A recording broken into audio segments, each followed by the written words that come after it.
So what armies and army lists are already doing well in tournaments post the big rules updates? Let's take a look at 9 strong army lists making waves in the new 40k.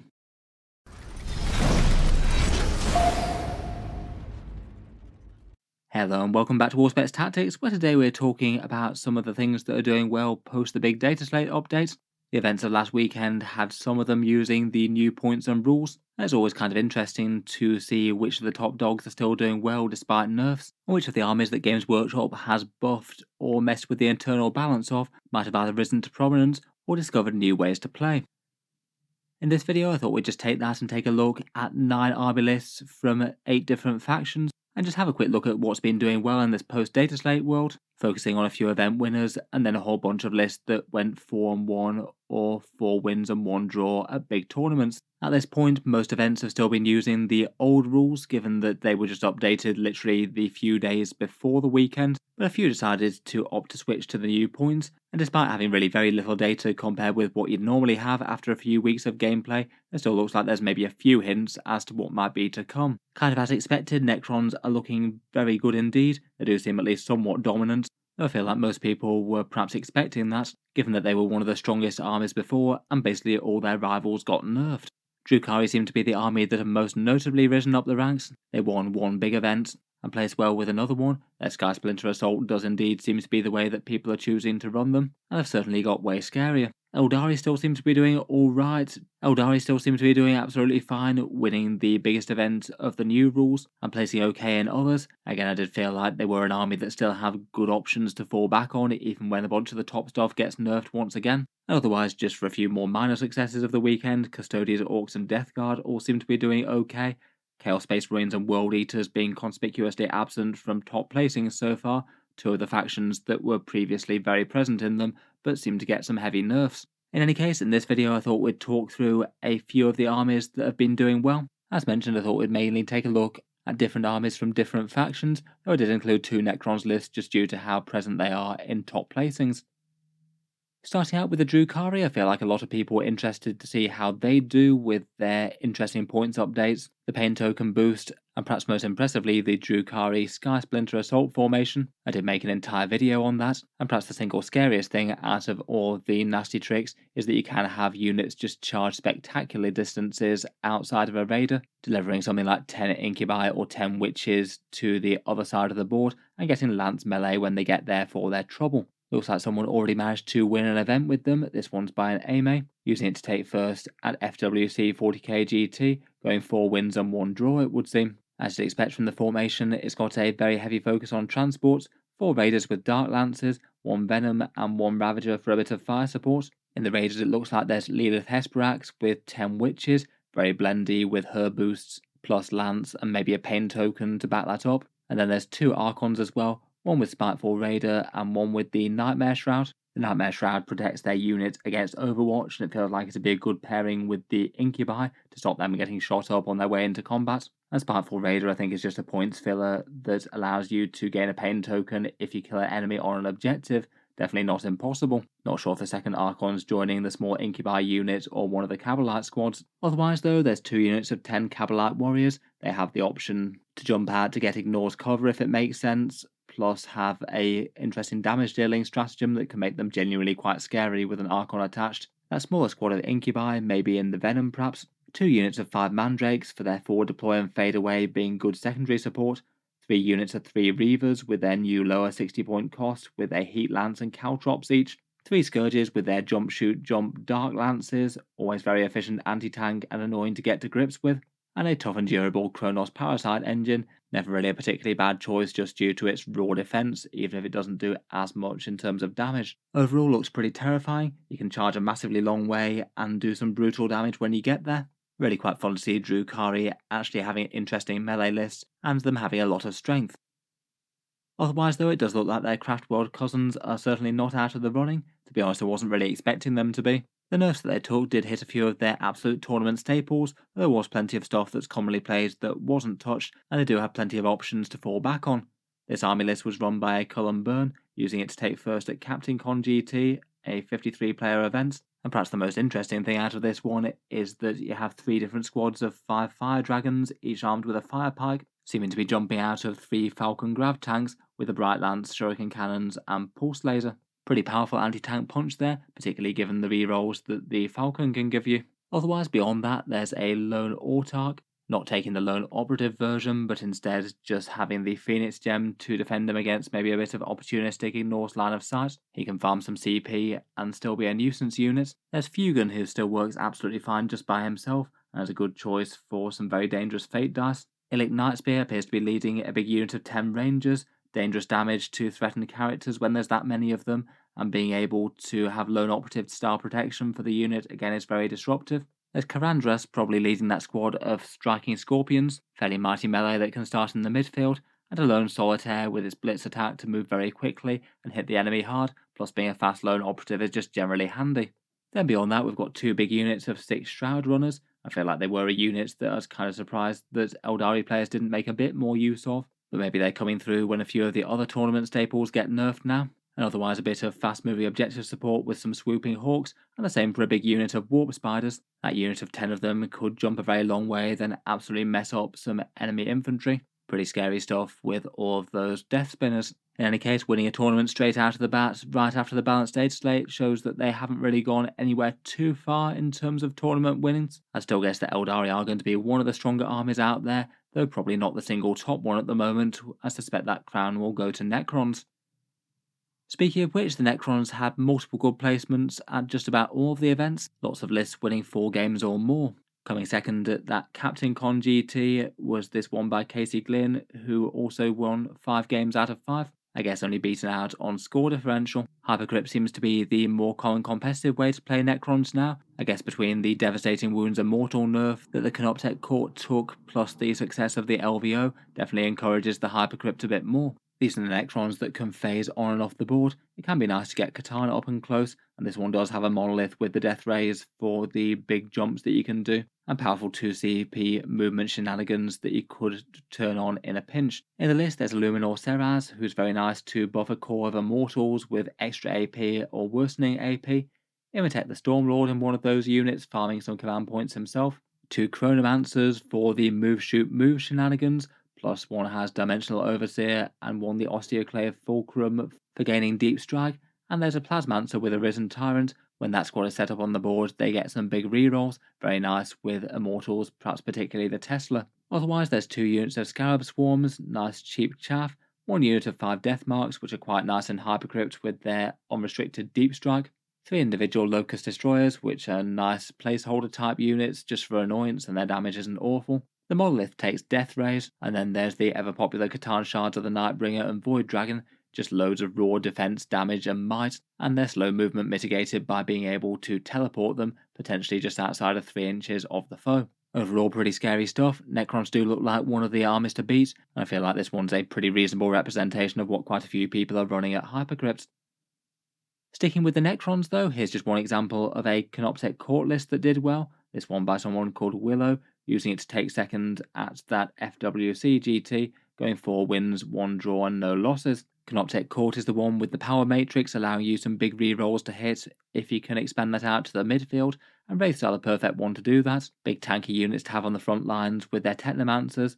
There's 3 of them here with 3 big units of 6 of the Wraiths. One of the Technomancers taking Dimensional Sanctum for Wraith starting in the midfield, all very scary for first turn charges potentially. Otherwise, there's 1 unit of 3 Scarab Swarms, 3 individual Locust Destroyers once more, 3 Tomb Blades for their move shoot move shenanigans, 1 Canoptek Doomstalker, which is far more efficient in this detachment given the rerolls, plus you have the option to hide it from enemy shooting for 1 CP if it matters. And finally no less than 3 of the very efficient Catan Shards, never mind the lack of movement shenanigans, both the Nightbringer and the Void Dragon, which are just all around efficient, and the Transcendent Catan, which can teleport across the board to apply early pressure if desired. Overall looks very strong indeed. Those Wraith blocks and the Catan are all just massively enormously tanky units that gradually heal up with their reanimation protocols, plus there's not really a shortage of other chaff units to do objectives while they're doing their thing. Overall it's certainly looking like a good time for Necrons going forward.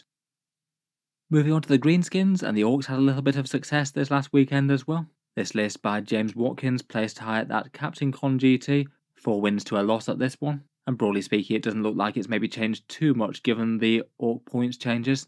Still quite a lot of the good old Orky staple violence units that we've seen so far in 10th. Leading the army is Mozrog Scragbad and the Beast Boss on the Squigosaur, that one equipped with Headwhopper's Kill Chopper, two great units to punch up and take down enemy heavies. There's Captain Badrock in a truck with a big squad of Flash Gits, again a fairly nice tournament staple there, and the shootiest Orks around. There's then two War Bosses with Power Claws, one with Follow Me Lads and one with Cunning but Brutal. They're jumping out of trucks alongside big squads of 10 knobs with Power Claws. They went up 5 points per 5 of them, but seemingly not enough to hold them back. Otherwise, there's 3 units of 3 Squighog Boys. The points increased to 125 points per 3 of them, seemingly not enough to stop them from getting success. 2 units of 5 Storm Boys, which are pretty great for objectives. Gretchen, which are nice for farming the CP and just being expendable. And overall, still really quite a lot of dangerous Orky melee with some scoring units in support. The Adeptus Custodes are kind of fun to see actually challenging again at tournaments, given that they had often been towards the absolute lowest ranking armies in 40k since the rather brutal balance pass last time round. Just their core units getting a little bit cheaper alongside the devastating wounds buff has got people excited to play them a bit more again, and Tony Phillips managed to place 4th at that Captain Con GT, going 4-1. The list used was one that's really quite focused on the actual custodian infantry units. No less than 25 shiny golden boys led up by a trio of characters. No Caladius grav tanks in fire support for this one. The units that we've got are 2 units of 5 custodian guard with spears, 1 unit of 5 Alvarus custodians with spears, and 2 units of 2 custodian wardens with spears. My guess would be that Trajan probably goes with one of the squads of wardens and one of the other custodians characters as a shield captain with a spear and inspirational exemplar, and a blade champion with Ceaseless Hunter, able to deliver some pretty long charges for his units. The other one of those characters would join one of the squads of Custodian Guard, and it looks like Lord Inquisitor Kyria Draxus joins the other one. She's at least a fairly common pairing with a Custodian Guard unit, her special rules functioning really quite well with them, plus also having the interesting ability to have quite a lot of shooting, and have all that shooting buffed by the 2 rules that the Custodian Guard have themselves. Besides that, there's a Calidus Assassin to score some secondary points, and 2 cheap 50-point units of Witch Seekers to do some grunt work, and still pack a bit of a counterpunch with their flamers, and be able to scout forward if you want them in the midfield. Overall, a whole load of wounds of golden power armor, and a whole bunch of Guardian Spears. Nice to see the Custodes doing well once more. And I do quite like the way that Games Workshop has encouraged their plastic kits a little bit more, as opposed to pushing people towards very expensive Forge World. Next up, we've got the forces of the Plague God, with the Death Guard taking first at the Great Game tournament. Tanner Herbert's Morty list here, getting 5 wins to no losses, and taking down the event. Death Guard had a bit of a mixed bag from their points update, some nerfs to the Plague Marines and the Plague Burst Crawlers, but some nice boosts to a few other things. I wouldn't be too surprised if we see a few more people running the Bloat drones after the update, though I guess we'll wait and see. This list has got a bunch of good stuff though. Mortarion and the now very cheap Typhus heading up the army.